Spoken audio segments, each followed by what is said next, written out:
Today I need you to embrace what comes hard. Today I need you to accept the challenge. Today I need you to fall in love with the process. There will be plenty of opportunities to get discouraged, to lose your passion, think that it's not meant to be. But if you're going to reach your destiny, you have to have a made-up mind. If you give up after the first time, or the 5th time, or the 30th time, what that really means is you didn't want it bad enough. There should be something you're believing for that you are relentless. You are not moved by how impossible it looks. You're not discouraged by how long it's taking. You don't give up because people told you no. Your attitude is, if I have to believe my whole life, I am not going to stop believing. I am not going to take no for an answer. I'm not going to settle for mediocrity. I'm going to keep pursuing what was in my heart. And ask ourselves, what do I really want? What do I really want? And write it down. Writing causes thinking. Thinking creates an image. And you get these images going, you're building a vision in your mind. It's the visionaries that's changed the world. Think of that.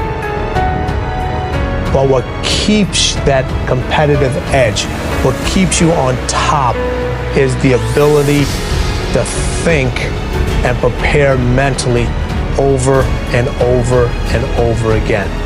The body has limitations, the mind does not. We focus so much on what goes on from the neck down that we forget it all starts from here.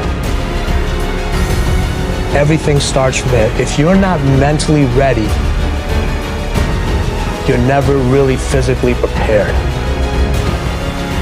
And that's where the preparation starts. What would your life be like as you look toward the future if you decided, I'm not going to allow my fears to stop me? And I'm saying to you, whatever you got to do it, because if you don't, life is going to whoop you until you surrender. So when you're young and you make mistakes, don't let them eat you up. Because everybody that done made it, done made them. You got to fail in order to win. Hey, look, man, to understand how to hit the game winning shot, you got to miss the game winning shot. You know, you got to be tough because the road to success is always under construction. It's never a clear path to success. The people who become successful are the people who have a relentless attitude. And you just got to hang in there through the bad breaks, because the bad breaks is coming, but they usually come right before the big break is about to happen. You get a series of bad breaks and it stumbles up a lot of people. My life and my success is to say to anyone, you can stumble, you can fall, you can get back up.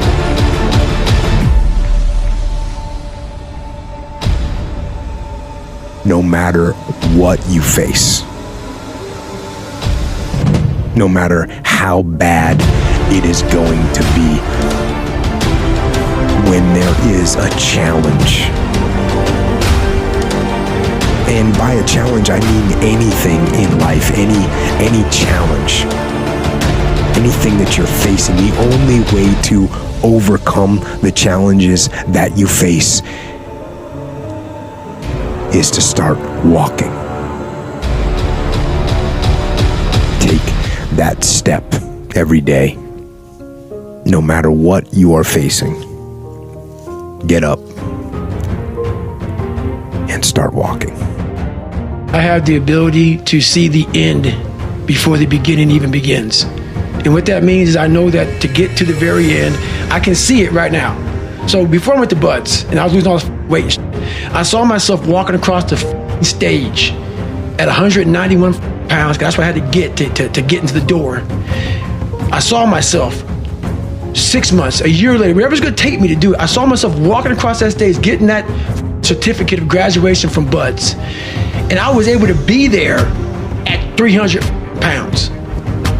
And that feeling that I was nowhere near that feeling, I was able to put myself there 1,000,000 times every day. And that feeling of like, my God, that is gonna feel amazing. That's what made me suffer. That's what allowed the pain to be real and say, this is worth it. I want to feel for this next 18 months. It took me 18 months to finally become a Navy SEAL, to finally, just get through buds. 18 months. It's 6 months. It took me 18. That's what woke me up every morning. Was I'm gonna put myself through this much pain and suffering for a few seconds. That's all it is. A few seconds of joy. And it's so worth it, man. That's what people don't get. So I'm able to put myself at the finish line, even though I have no finish line, but at the finish line of an event before I even start to say, how are you going to feel at the end of this? Visualizing this is my biggest tool of life. That's why I've been able to put myself in cold water, put myself in a 100-mile race millions of times before I've done it. And I'm able to go through the race and see how I'm going to feel at mile 50. Almost to the exact feeling. Right, so when it comes up, it's no surprise. It's no surprise. I've already done this a million times. I recommended the last time I was here, The Little Book, Richest Man in Babylon, and I said I've lectured now to over 3 million people. Guess how many have actually gone and got this little book? Answer, very few. My best guess is 10%. Such an easy thing to do. This little book, number one, is easy to find. Number two, it's easy to buy. The most you can pay for it, $6, $7, $8. You can borrow that from your kids. But if it's easy to find and easy to buy, and if it's easy to read, why wouldn't everybody go get it? We don't know. I don't know. Nobody knows. Here's how profound it is. Some do and some don't. Now here's the numbers. About 10% do. We don't know the mystery of that. And I'm telling you, 10 years from now, those numbers will still be the same. The numbers don't change. Only the faces change. I used to belong to the 90% who couldn't be bothered even if it was. How many people have a library card? Answer, 3%. 97% couldn't be bothered. Guy specializes in happy hours, doesn't have a card. And now readily and quickly claims the government, claims the company, claims the pay scale. Here's my advice to you. Walk away.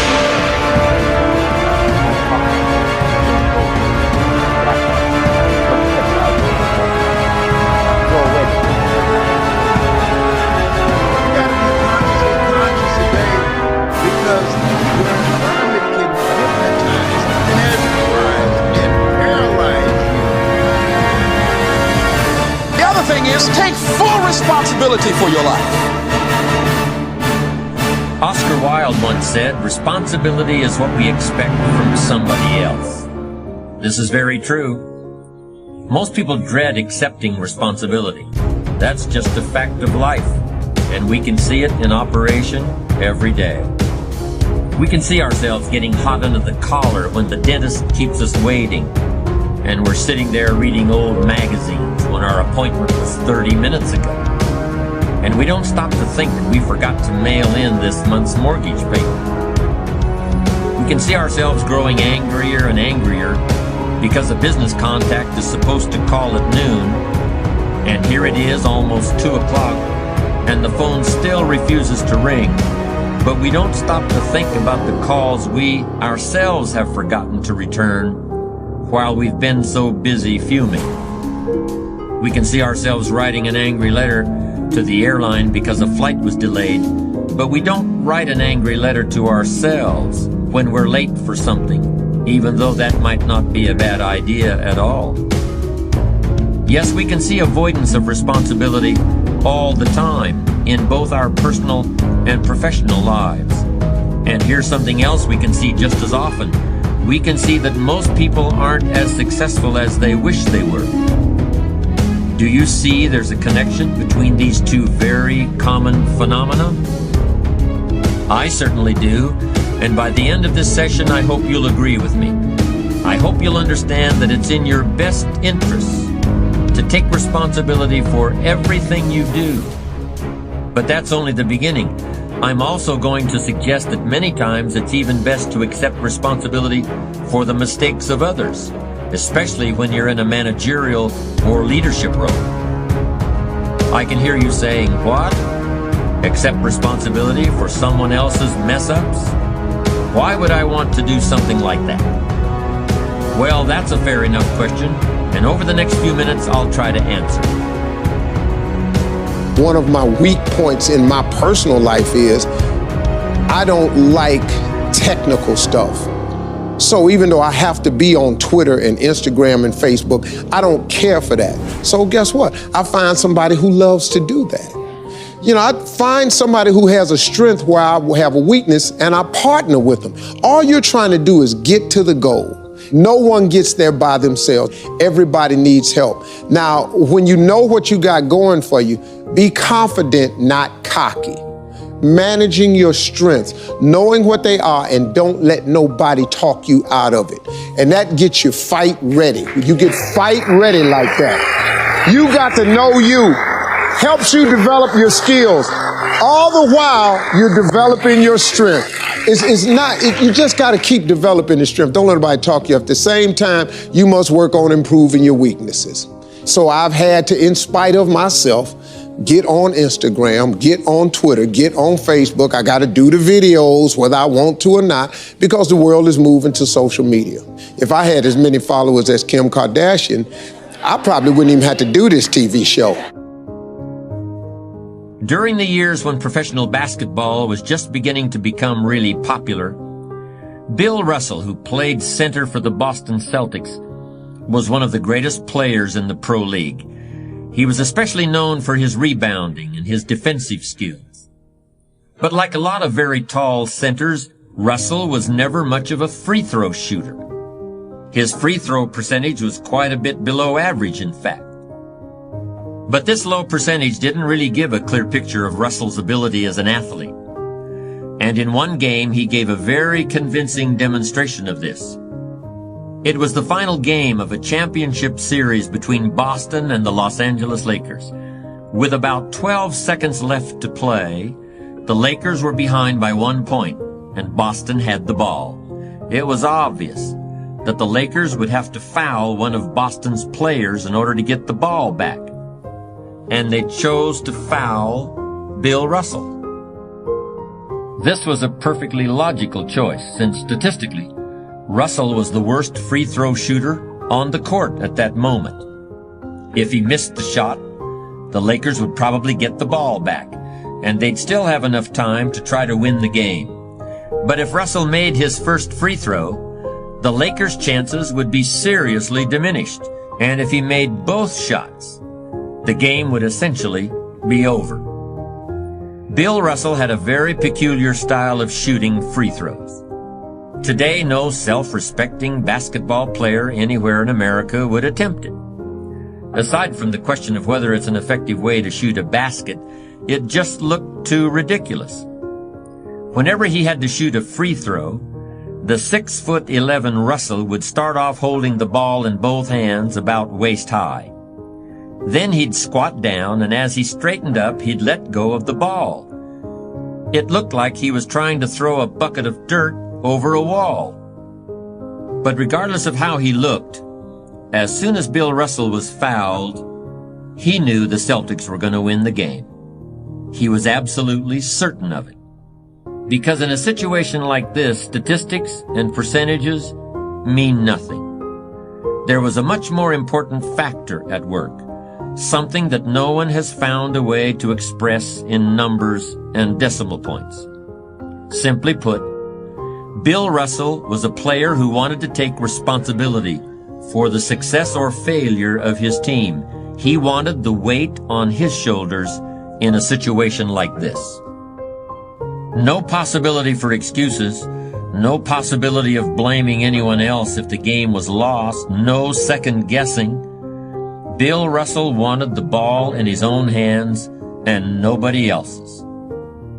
And like magic, even if he'd missed every free throw he'd ever shot in his life before this, he knew he was going to make this one. And that is exactly what happened.